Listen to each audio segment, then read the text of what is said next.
Here in just a few hours, people in Des Moines will be able to give their thoughts about the city's proposed property taxes for the upcoming fiscal year. The city's rate has stayed the same for the last 6 years, but lawmakers are considering an overhaul of the state system that could lower tax levies. Now, Local 5's Megan McPherson is live outside Des Moines City Hall this morning, where that meeting will take place. Good morning, Megan.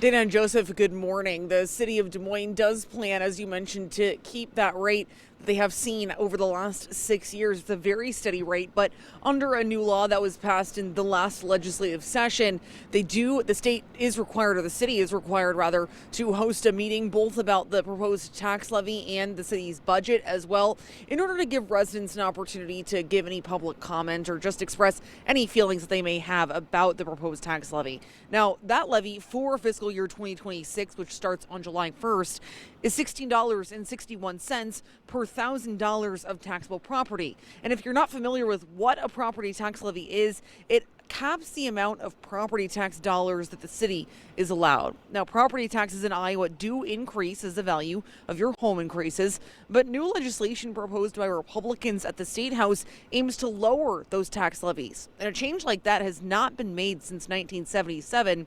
So it's unclear if Republicans can get that overhaul done this session, but they certainly will try.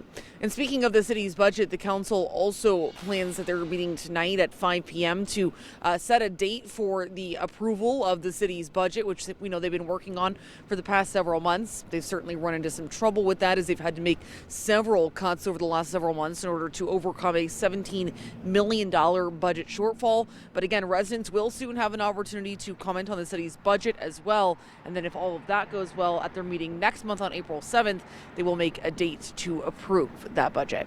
And again, if you want to speak at the meeting tonight, it begins at 5 p.m. We're live in downtown Des Moines. Megan McPherson, Local 5 News. Megan, thank you. Also at tonight's City Council meeting, leaders will vote on whether to move Des Moines' decades-long tradition of Beggars Night to Halloween starting this year. A number of metro communities already have shifted trick-or-treating to October 31st. The city says it conducted a survey where respondents picked Halloween as their first choice for having trick-or-treaters. Severe weather, of course, delayed Beggars Night in many central Iowa towns last fall.